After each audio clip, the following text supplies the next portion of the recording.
we have been brought up, it's ingrained in us to have all the answers. I just don't believe that is the most effective way to lead. The power of not having the answer to begin with is even more powerful. So to go in and say, here's the challenge. What do you guys see as a potential solution? I can guarantee they will have suggestions you haven't thought of. I would love to see leaders feeling less needing to come up with a solution up front and asking people to test that than twisting it on its head.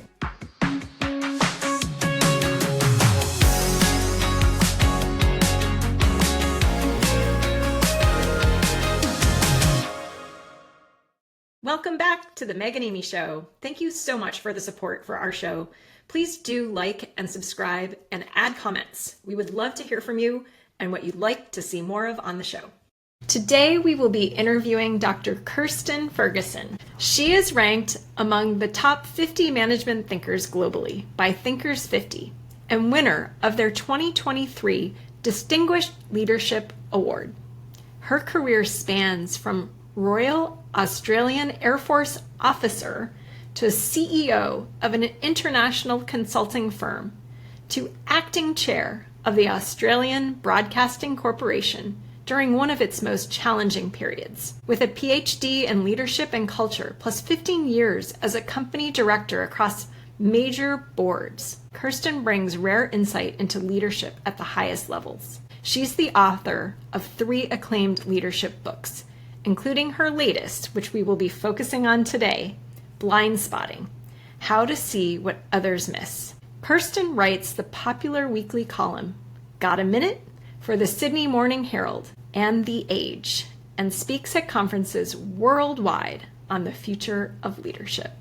Welcome, Kirstin. Thank you for having me. I'm so excited to be on your podcast. Yeah, we've been looking forward to this, and I understand, before we jump into the meat of all of it, that you have something to look forward to in November as well. Well, for pretty much all of November, I'm going to be down in Antarctica. So I'm flying to Santiago in Chile and then down to the very bottom of Chile where the ship sort of leaves, and we're going to be following in Shackleton's footsteps.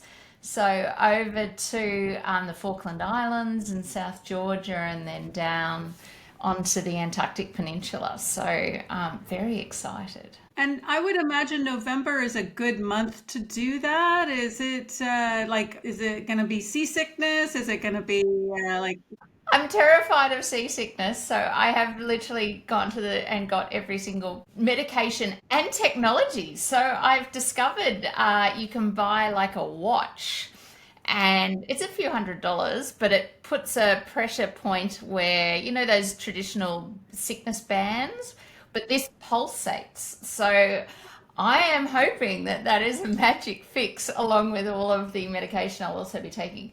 But it'll be thawing out from winter. So, because we're in the southern hemisphere, and look, I'm not an expert on Antarctica. I think the season's only sort of November, December, January, February is really when people can visit. So we'll be at the beginning of the season, and can't wait. So cool. Those pictures are going to be fantastic. I'll have to be keeping an eye out for that. Yeah, what sort of blind spots are you expecting? Well, definitely awareness that I get seasick is not a blind spot. But I think, even as much as you read about, somewhere like that, that's so different to the landscapes we're used to, I think a blind spot is that I know what to expect, but I'm hoping that I'll still be obviously overawed when I'm there, but it's hard to know.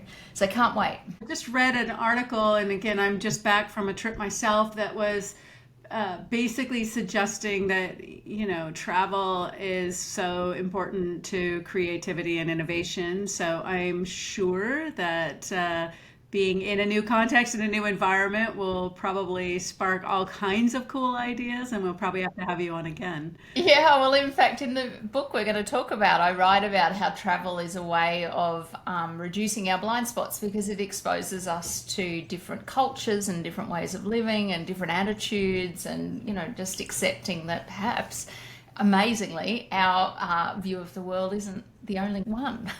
All right, well, let's jump in and talk about your book. So one of the things that really hit hard for me was the story about the UK Post Office and how they prosecuted over 900 innocent people because the leaders trusted the computer and believed it was always right and had a big blind spot. And I did have to say, I found that so shocking.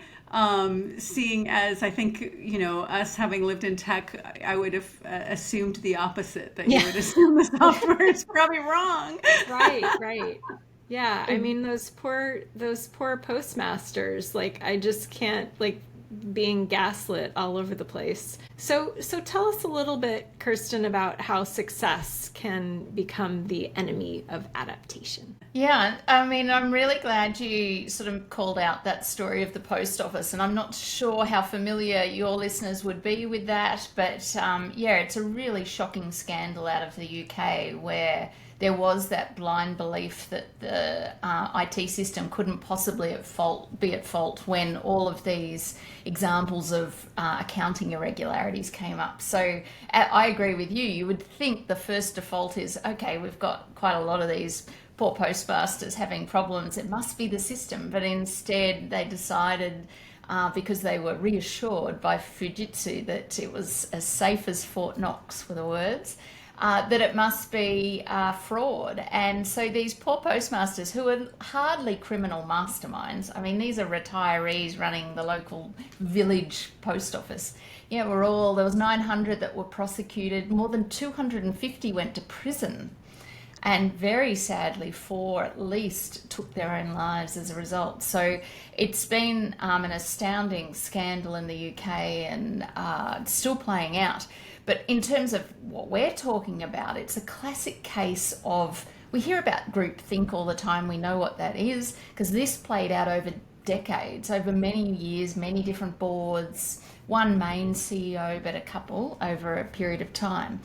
And that idea you asked about, how does success impact our blind spots?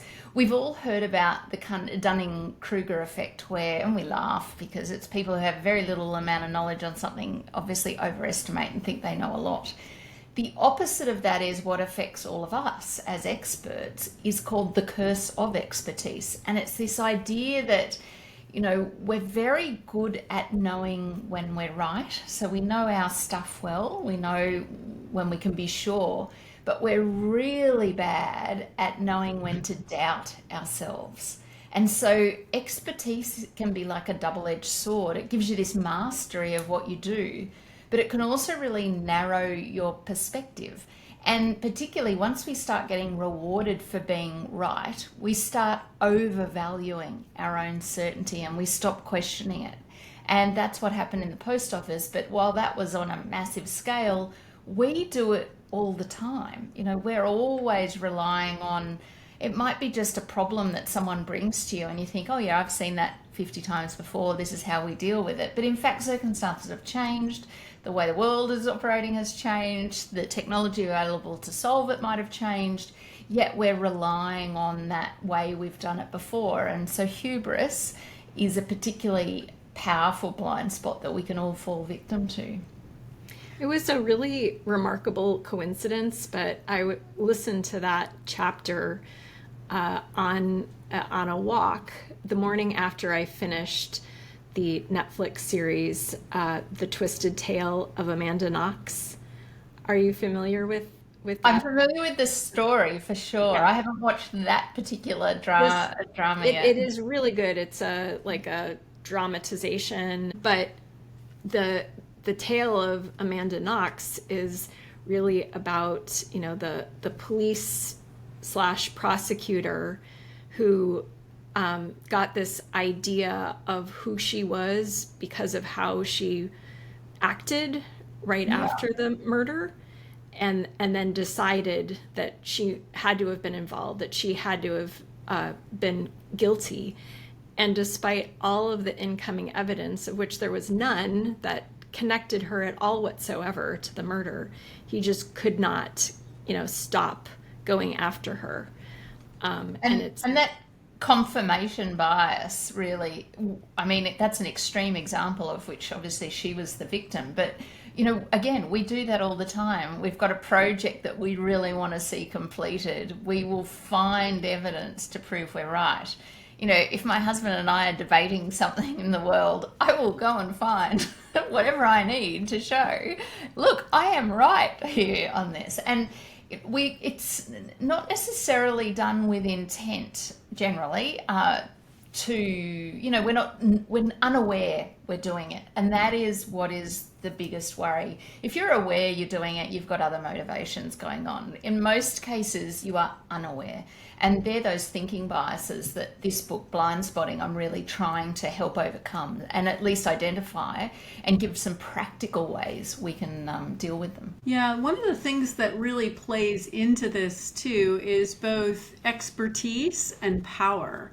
So one of the challenges you run into is oftentimes when you're in a position of authority or a position of power, people will defer to you and your expertise. And that puts you in a double bind in the sense of, when it's working, it's great. But when it's not working, people are less inclined to tell you that, like, hey, they disagree or you might be wrong.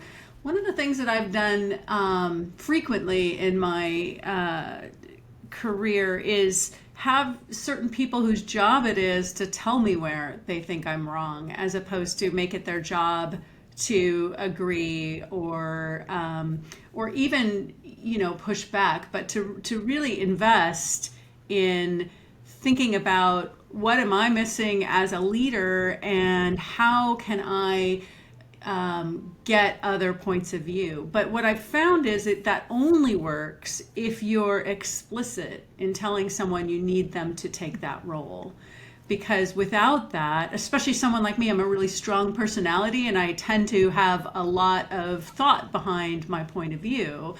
It becomes really hard for people to feel comfortable to debate with me, especially anything that they don't feel particularly strong about, but yet can be really important to what decision we're taking or what plan we're taking. And so tapping someone whose job it is to identify blind spots and to think about where might the logic flaws exist is a tool I've used. Do you have other examples like that?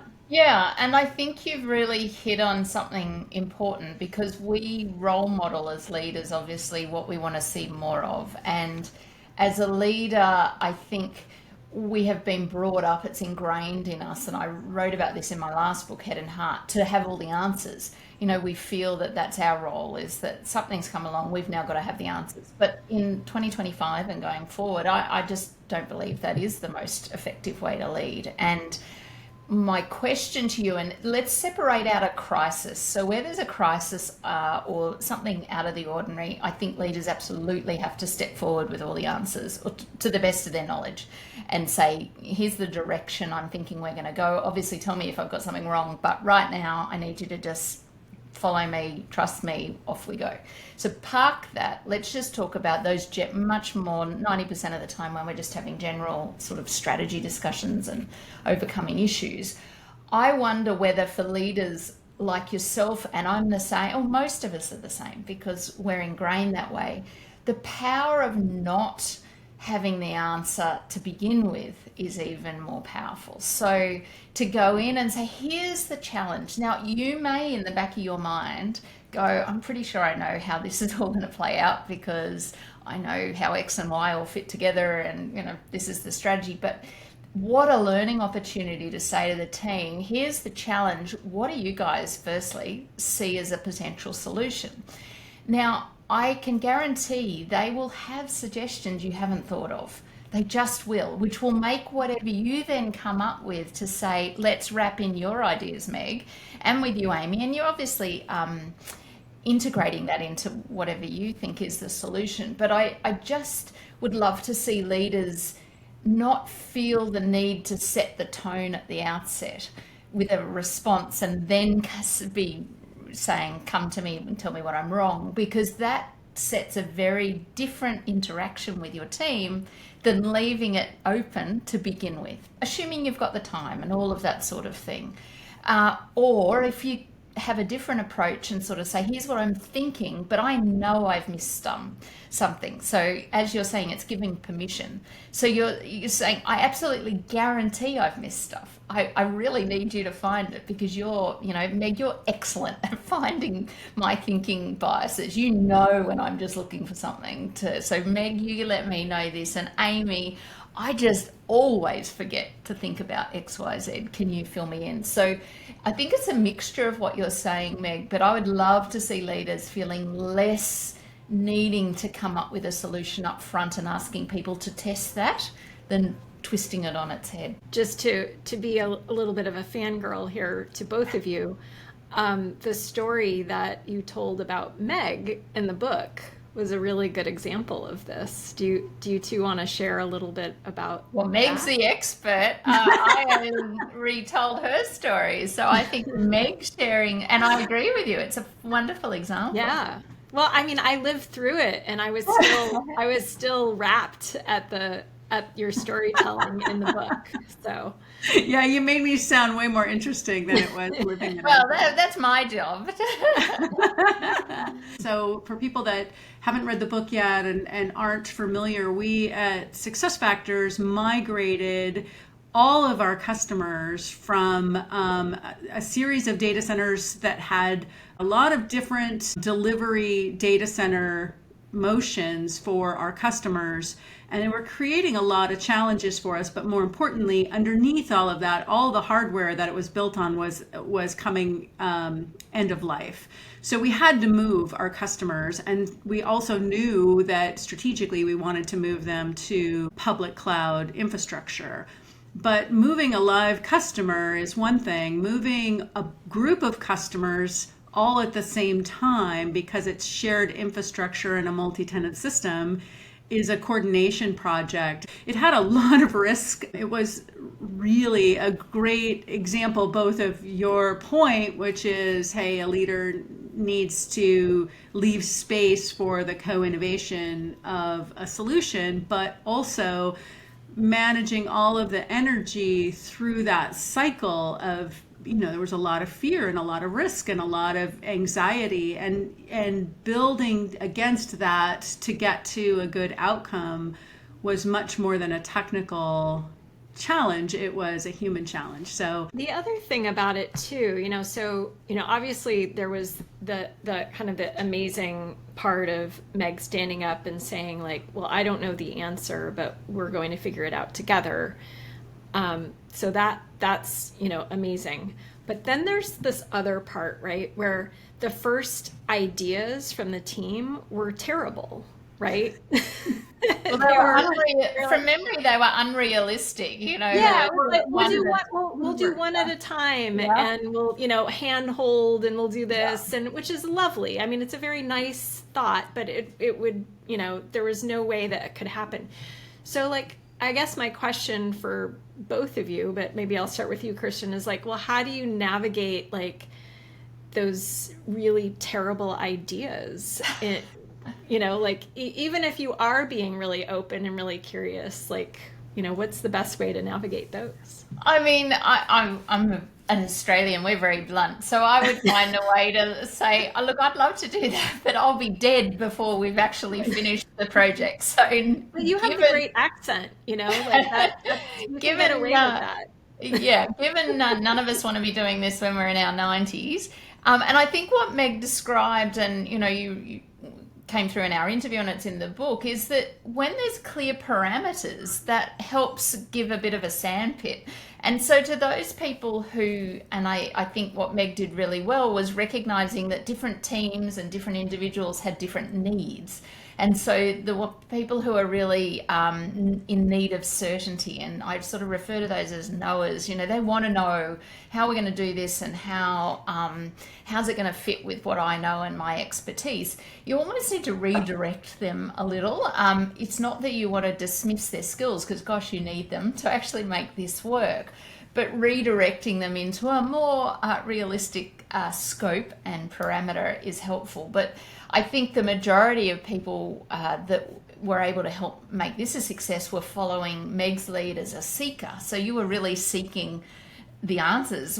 How do we, like, asking really good open-ended questions? How are we going to do this? And to me, the most important 4 words in the world around this topic is I don't know yet. And it's that yet. And Meg, you're able to give that confidence that I have no idea right now how we're going to do it, but I know we're going to figure it out. And that can sort of help reaffirm those people who are looking for certainty that you believe that we'll get it done, but there's some realistic boundaries about what's going to work. Yeah, one of the things that I learned in that process that was kind of additive is that some of those knower personas were really a little bit of learned behavior, because there had been past big initiatives that had not gone well, and there had not been the right kind of support and executive air cover. And so one of the big unlocks was building the trust within the team that I was willing to take the risk with them versus push them towards the risk, and wasn't going to be there to support them when things got tough. And that trust is earned, but it is progressive. And so at the beginning, of course, there was a lot of doubt, and over time, sort of building that trust so that it wasn't just a succeed or fail, but the belief that we were all in it together and that we were going to get through it together. And the reminding of the team that one thing we were really good at was recovering when things went bad. So we had more tools than most groups in how to navigate if something had gone wrong.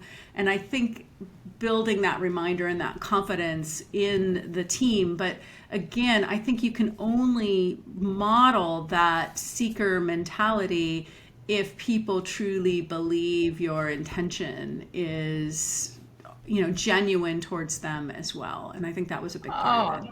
And I mean, we as humans have an incredibly attuned bullshit radar. I'm just going to claim I'm Australian, so surely that's okay. We love profanity here. Okay, well, that was my mild. But we do. We can tell when someone is bullshitting us. We just know. Yet we have this bias that we believe no one else can tell when we're bullshitting them. So, Right.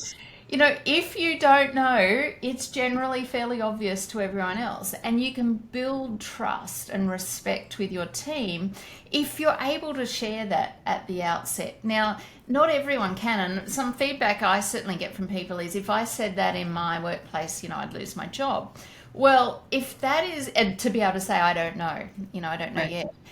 If that is the case, then my argument is you've got way bigger problems than this, because you're in such a toxic environment if you cannot be honest about what you do and don't know. Because I know as a leader, I want to know if you don't know.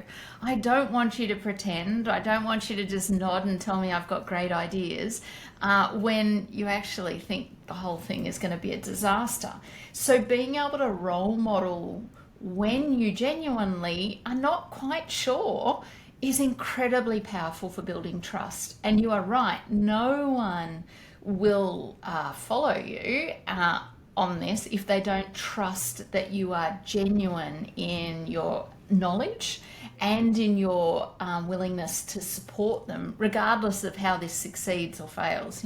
We're in this together, that whole idea. Yeah, getting back to your post office example, like how different would things have been if people had the curiosity of, hey, this seems odd, something is wrong, what might be the causes? So I look at the board and the CEO of that. And again, it's important to note that over this post office issue, this was over something like 15 years. So this is a lot of people that didn't question what was going on. And it was in spite of all evidence that, this was not a one-off. There's a lot of people. I think, imagine the difference if what that board or exec had done is said, what am I missing? okay, I really believe the IT system's working, but I can't argue against the fact that there's all this evidence telling me that something's not right. What am I missing? And I think one of the strategies I write about is, seeking out different perspectives. Now, I'm not talking about different lenses of diversity around age and ethnicity. In this context, I'm talking about people that actually disagree with you going and getting some postmasters. There was one particular representative, Mr. Bates, who's become very famous. I think he's Sir Bates now. But going and getting him and saying, what am I missing? I can see that you are adamantly of the view that it's not to do with the IT system. Tell me.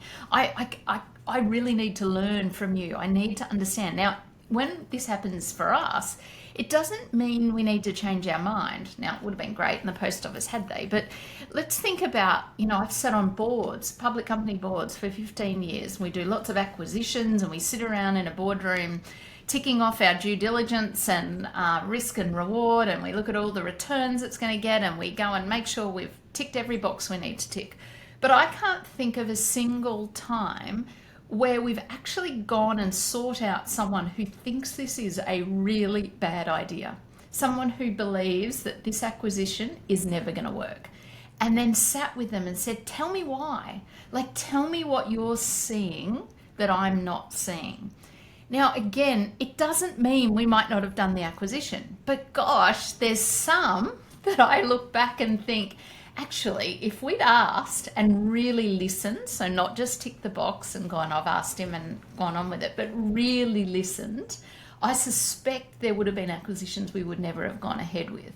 And that's this idea then you're open to acknowledging your limits. It's saying to ourselves, I don't know everything. I'm going to learn from others. And it's not flip-flopping. It's not having a firm view and or not.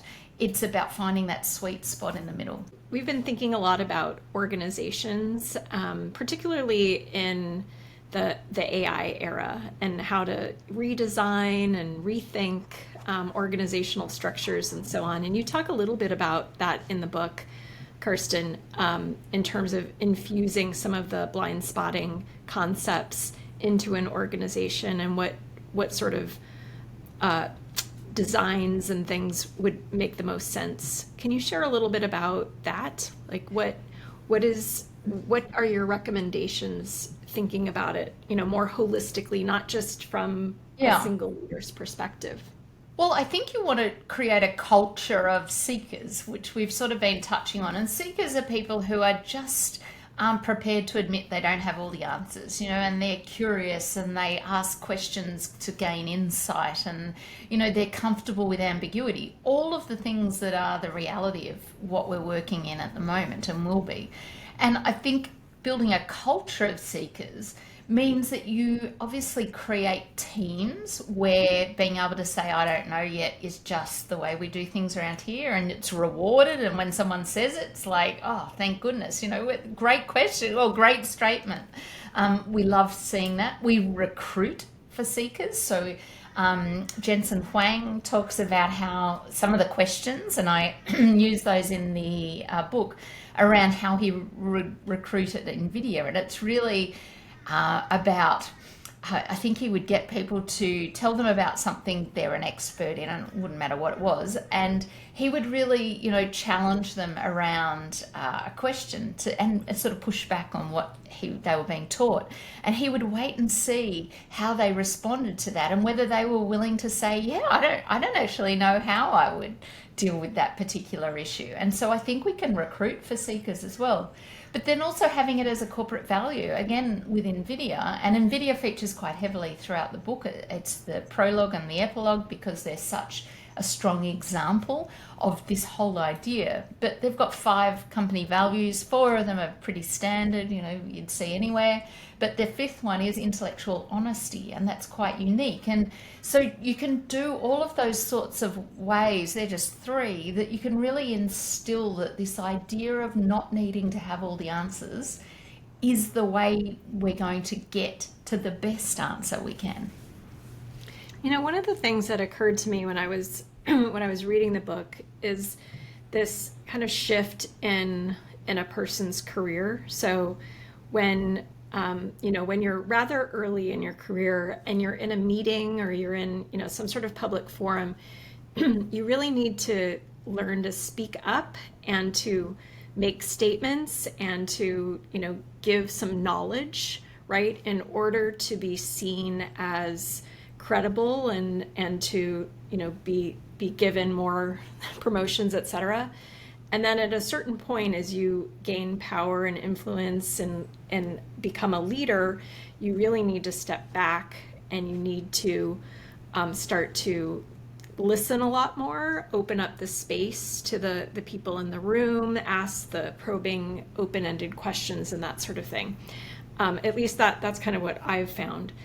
So how do you take that frame and apply knowers and seekers and advise people, right? Like, because it's maybe a little bit dangerous at the beginning of your career to just always be asking questions. I don't know. What do you think, Kirstin? You've really hit on I think a really key issue for us as leaders. That I agree. That was my experience early in my career. The thought of being someone who's saying, look, I don't know how to do that. That's the last thing you wanted to do, especially if you're in a male-dominated environment. You're trying to establish your credibility. So what we have done traditionally in organisations is reward knowers from day one. We want those, graduates to be knowers. And so we're teaching them that's how you get ahead, because, we want you to know. And then somehow they're supposed to miraculously, shift that whole way of leading into, now I'm comfortable to just, ask questions. I would much rather, and I'm not putting the responsibility on the junior employees at all. This is on our middle managers, on senior managers, senior leaders. It is astounding that we expect the most junior people to know everything about their job when the reality is they know the least. And so wouldn't it be marvelous if what we said to our new graduates was, I know you don't know, and that's okay, because we've recruited you based on the potential we see in you. We know that you're going to learn this stuff. Like, that's a given. What I'm much more focused on now is helping you become the best leader that you're going to be able to become. So ask me any question. I want you in a meeting to tell me you don't know because you haven't seen this, because I know you haven't seen it before. So ask. And I think we say it now, we say, you can come and ask me anything, but can they really? What happens when they do? Does the man next to them who's more confident get a promotion over the woman because she's been asking questions? Like, there's all sorts of nuance that's going on. So I think fundamentally we need to change the way we promote and celebrate the people in our organisations, away from those that just know everything, to those who are much more well-rounded and self-confident from day one. Because it takes an enormous amount of confidence to say, look, I don't know yet. And so it's easier when we're more senior. But gosh, how impressive if you see it in someone who's just beginning their career. And if we could reward that, how powerful it would be. I remember the moment that I realized that most people were really uncomfortable saying they didn't know something. And it was such a shock to me because it just seemed so natural. I think, again, it just came so naturally to me that I was completely shocked that everybody was pretending. And I had this epiphany. So we were at PeopleSoft. We had been acquired by Oracle. I did what I tended to do, which was try to figure everything out, which in fairness involved me annoying a lot of people, because I would go around and I would be asking everybody, how does this work? How does that work? How does this work? How does that work? And I realized that one of the things that I accidentally got in trouble for, or really tripped up by, was when somebody would explain something to me and I couldn't really understand what they said, I would assume that I had asked the question improperly. And so I would ask again, and I would ask again. And it just, I didn't quite pick up on the cues that, they really didn't know themselves. And I was accidentally making them feel really stupid because They were Yeah. doing everything in their power to not say, I have no idea. Instead, they were trying to sound like they did know what they were doing. And it But was, imagine, so sorry to interrupt, but yeah, imagine if that leader had said to you, that is a great question, Meg. I have no idea. No one's ever asked me that. Let's figure it out together. You would totally. feel $1 million because you're this junior person who's actually hit on a great question, and they would build trust with you that you know you can go to them. Sorry to interrupt. Yeah, no, it completely. And so, after a while, I built this rule for myself, which again, this is the younger me and how I used to understand the world, was I get to ask somebody the same question twice, two different ways. And if after the second time their answer makes no sense, the responsible thing to do is to go ask a different person because Then when I ask the third time, I guarantee that I end up on the list of people they never want to talk to again. You've, Yeah. you have hit on something though that really anyone who's listening that's now going to go out and say I don't know yet every meeting, that is not the answer. So equally important is the skill of being able to read a room. So it is not effective for a leader to every single meeting say I don't know yet. Like that's not in the way you're going to proceed or be able to lead effectively. There are times, as I said earlier, when it's a crisis, when there's a situation where you need to actually strap in all that expertise and knowledge you've got and off you go. So you must be able to read a room. And I'm suggesting that there is a lot of occasions where the opportunities are missed to be able to build trust and respect with those you lead, where the power of saying I don't know yet is ignored. And you've got a classic one as a junior employee where that person could have really made a difference when they didn't know. And the same when there's, a curly problem that you're having to deal with or overcome like you had to do with your strategy. But you must be able to read the room. And that is something that overlays everything that we're talking about. I mean, so reading the room, I think is like, this is a topic that is fascinating to us because it's, all the the behavioral psychology and how to influence people. So what are some of the signals that you've learned to watch for to, to identify those moments and how to I'm so respond? glad we got onto this. So I write about this a lot in Head and Heart, my earlier book, and I called the skill perspective. And of the 8 attributes of leading with the head and heart, this one has the most special qualities. So something like 30,000 or more people have done a scale I built with a university. We can measure and cut and analyze the data, and this particular skill of being able to read a room. And what it is not only being able to read. I'm obviously not talking about a physical room, it could be, but it's your team or the culture of the organization you're in, your industry, whatever it might be. You notice who's in the room and some of those signals, which I'll talk about, but you also notice who's missing from the room and who's in the room but not saying anything and what's going on outside the room. So it's the hardest one for me to articulate, and my feedback I've received on this from neurodivergent people has taught me the most about this attribute. So I am neurotypical. I wrote the book in a neurotypical way, thinking I know that I have this skill, and I can't even tell you how I do it. But those of us who are good at reading a room, get them to tell you how they do it, and it's hard to know because it's a sort of innate skill where yes, it's body language, but it's also wide reading you're doing outside of the room and that you're able to sort of apply. You can look at trends, you're thinking about a few steps ahead. It's really hard to articulate. For people who are neurodivergent, who I was so grateful I heard from after I'd written my last book, they were like, this is on a different planet. I don't even know what you're talking about. This is not a natural skill for people who have some different types of neurodivergency. And so it's a really hard one to teach. So I'm hesitant when you ask the question, what does it look like? It will look different for everyone. But what it essentially means is being conscious of the room you're entering. Is this a crisis situation? That's the most basic thing. Then that is a room where I need to lead from the front. Is it a situation where I've got a brand new employee who is nervous to ask me anything at all, and I need to make sure I'm reassuring them that not knowing is great?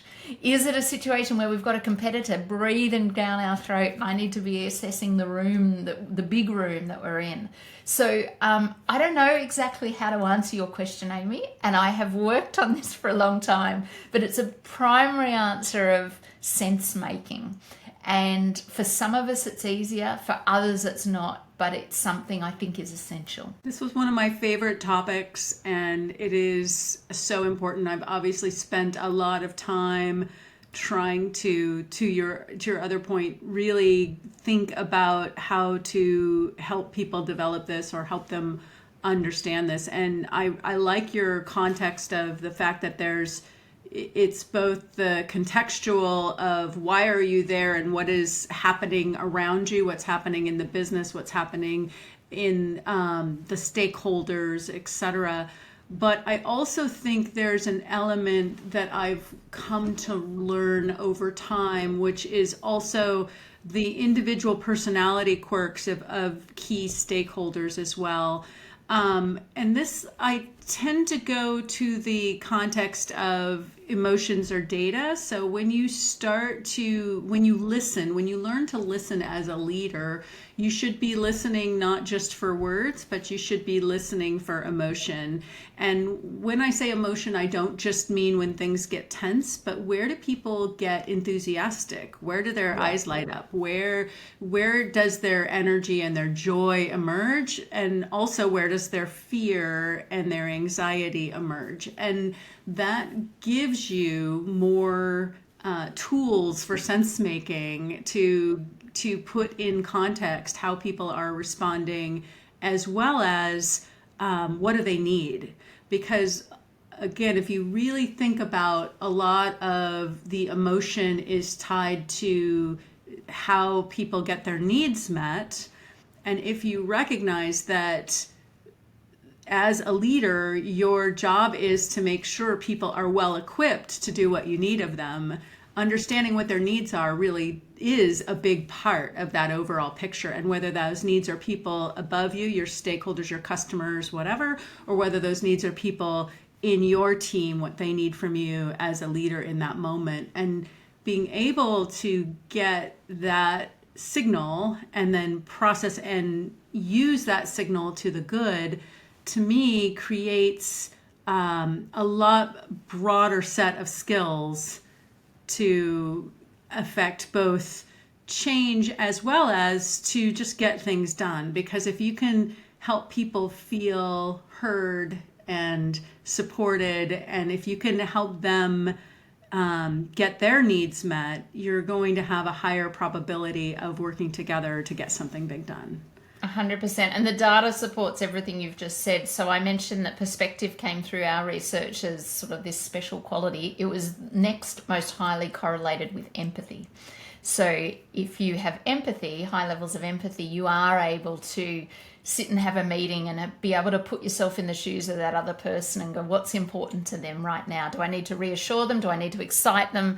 Are they dealing with stresses outside of work that I need to, help at work, take off them, whatever it is. So everything you said really resonates. So Kirstin, I was thinking that it would be fun maybe as the last thing that happens on the podcast is to talk about your personal story around blind spotting. And so I think it has something to do with remote work.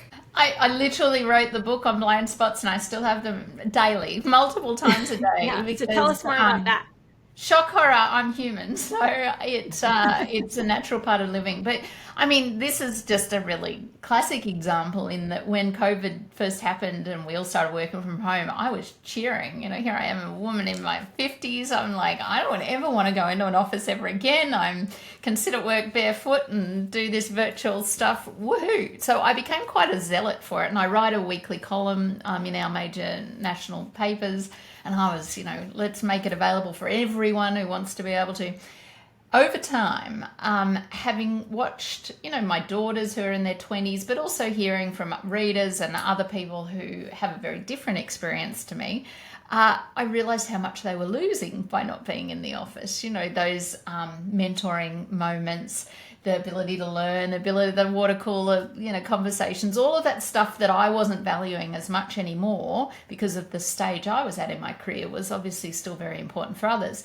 And so it was an example of where I haven't changed my mind on working from home completely, but I've definitely had to temper it a lot. I've had to, understand that my perspective was merely one, and in fact, nothing's ever as neat and tidy as we like to think. And so it was just a blind spot about, where my position was and feeling a bit self-interested and wanting everyone to make sure my situation never changed. But there's other things. It doesn't mean you have to change your mind. And I said that earlier, marriage equality, I'm pro-marriage equality. It wouldn't matter how much evidence I was given from someone who believed something different. I'm never going to change my mind on that. It wouldn't matter. But then there's topics that are quite polarizing that, I'm aware that I am just one person with one person's lived experience. And, I look at the views others have that feel so different to my own.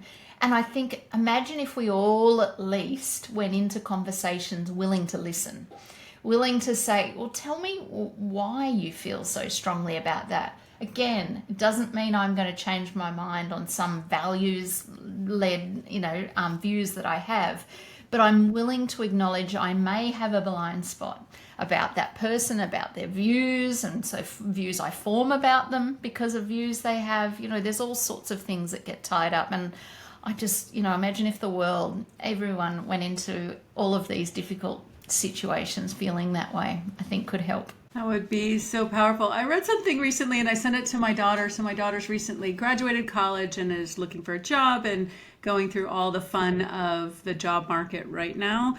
And I saw something where someone said that, career advice from parents is not helpful, and not just for the reasons that we think, but because when we were graduating college and looking for jobs, the world was very different. The things that were important were different. The way that you prioritize and stand out is different. And while we all think we've been paying attention, it's just blind spot. Not the thing. Yeah, it's a complete blind spot because it's not the same. Like, we think we pay attention because we hire people and whatever, but we haven't sat in those shoes for a long enough period of time for the world to have changed. And so the suggestion was to people that were looking for jobs is, don't talk to someone who's already been working for 10 or 15 years. You're going to get advice that does not actually help you, and in fact can be the opposite of what's useful. And I think that is a big part of the forward-looking truth for all of us, is that we not only have developed points of view based on our lived experiences, but also about a world that existed when we developed those beliefs and those learnings and those understandings of how things work. And some of those experiences are very helpful in how we look forward and come to new ideas. But some of those are actually really harmful and massive blind spots to what the future really needs from us. And so getting into that learning and seeking space, I think in this moment becomes even more important, because so much of how work is going to happen, how the world is navigating all of this change is really different than when we built the skills and the tools that we use to have the expertise that we have. So I think every single one of our listeners and everyone out there would really benefit from taking the tools of your Blindspotting book and taking them to heart, because there's a lot to learn right now.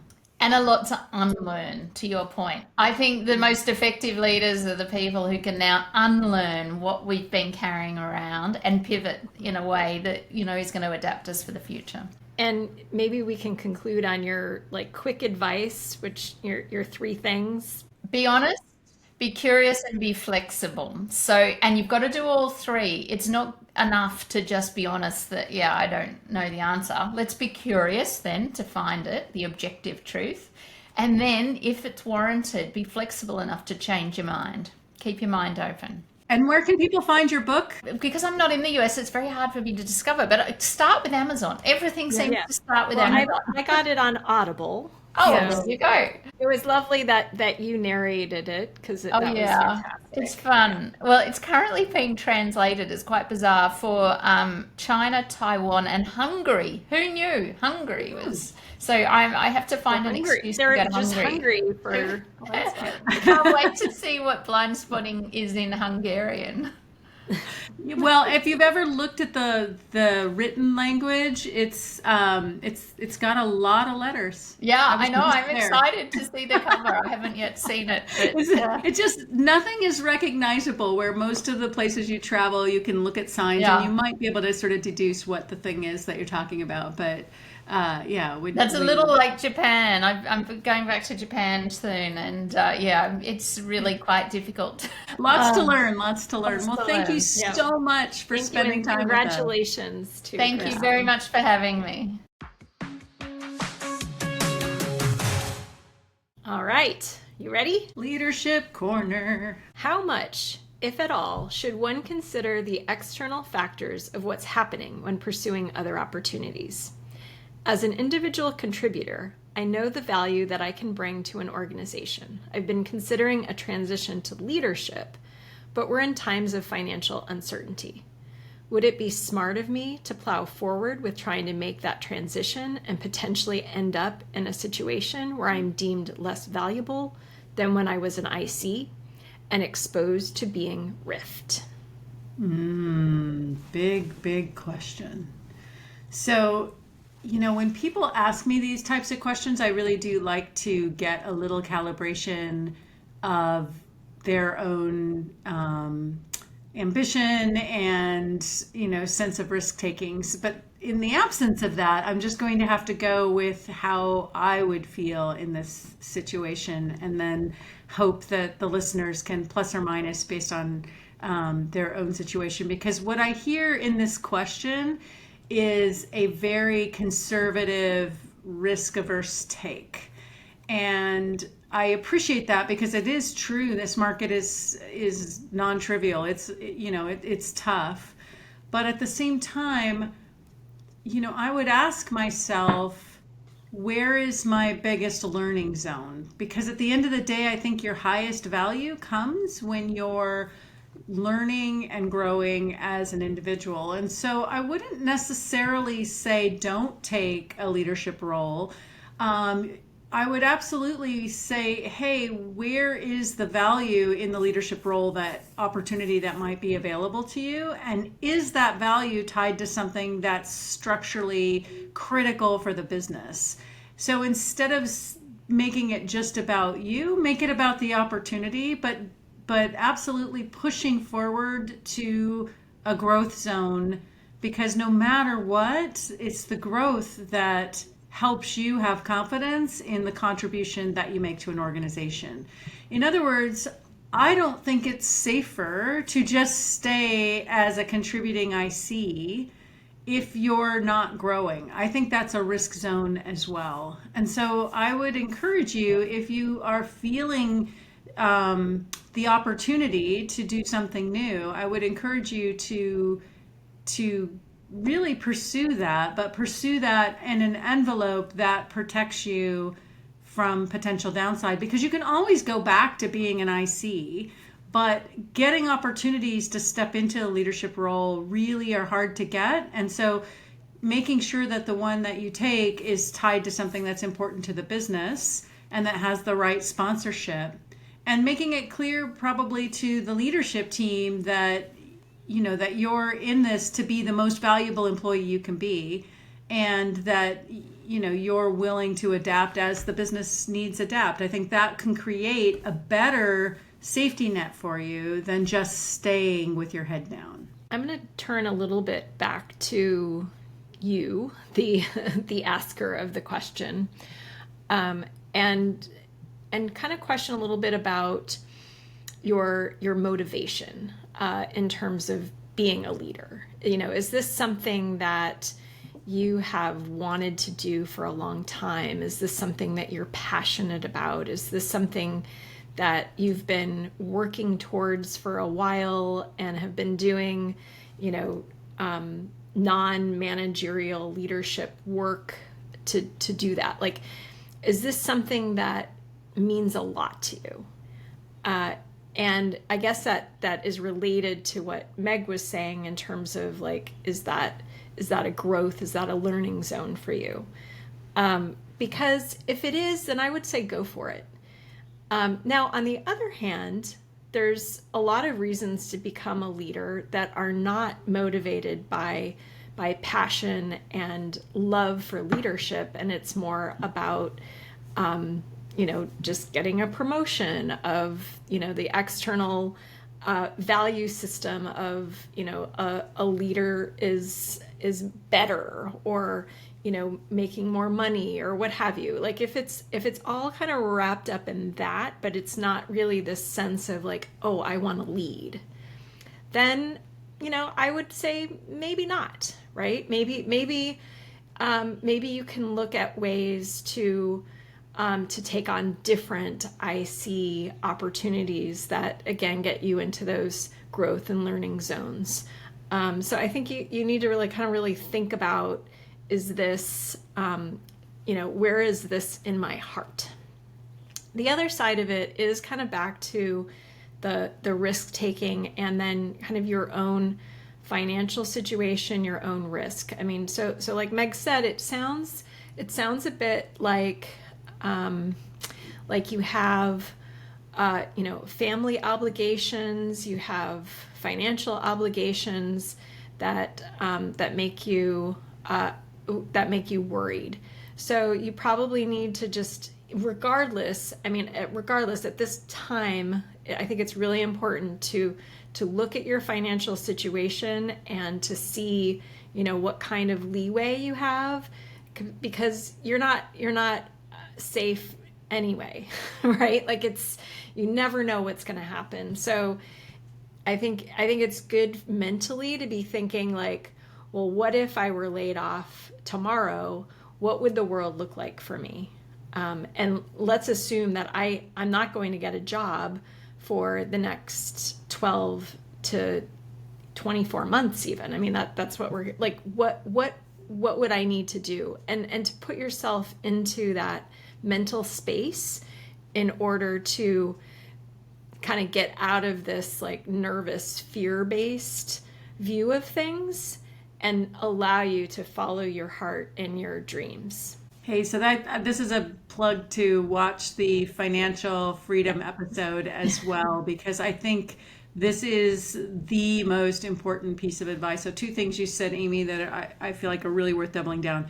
You should never go into a manager job for status or prestige. You should go into a manager job because you believe you have something to contribute as a manager, and you're signing up to build the skill to do that work, because it's a very different job and a very different skill. So for sure, I'm completely in alignment with you, Amy. If that is not your motivation for considering it, then you shouldn't be doing it anyway, because the world does not need more mediocre managers, right? So if you're going to do it for the right reasons. And then for sure, everybody right now should be looking at your own financial situation to give yourself confidence and stability and options going forward, because none of us can say for sure what's going to happen professionally for any of us going forward. And we're all better off for not being at the mercy of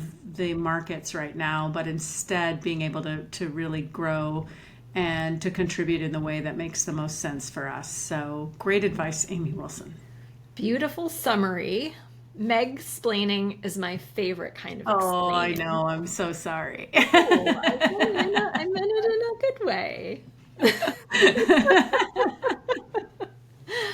All right, so we've come to the end of this wonderful episode. What a delight to have Dr. Kirstin Ferguson on the show. And What a neat surprise it was that in like, I don't know, chapter 20 something or whatever it was, to see Meg Bear in the spotlight. That was really fun, Meg.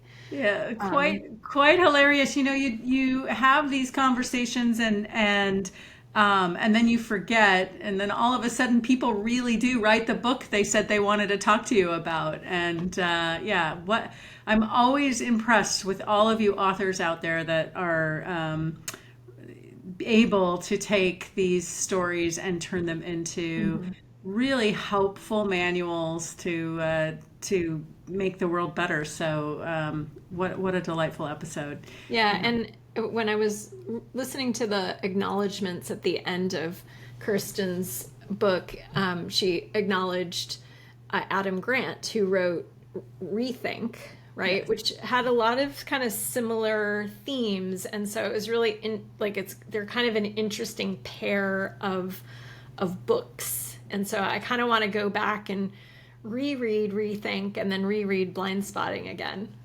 Yeah, I really think that these kinds of turning aside the definition of knowing into the definition of seeking, I just love that framing. And I just believe it in my core that when I talk about us inventing the future, that it has to be a team sport. I just don't think we survive in this future being know-it-alls. I just don't think it works. So it's great book to read, but also a really important mindset to take seriously, to ask yourself, what are you missing? It's just a really important reminder. So should we do it? Let's invent the future together, everyone. I believe in us. Let's make every day count. Thanks so much for your support, everyone.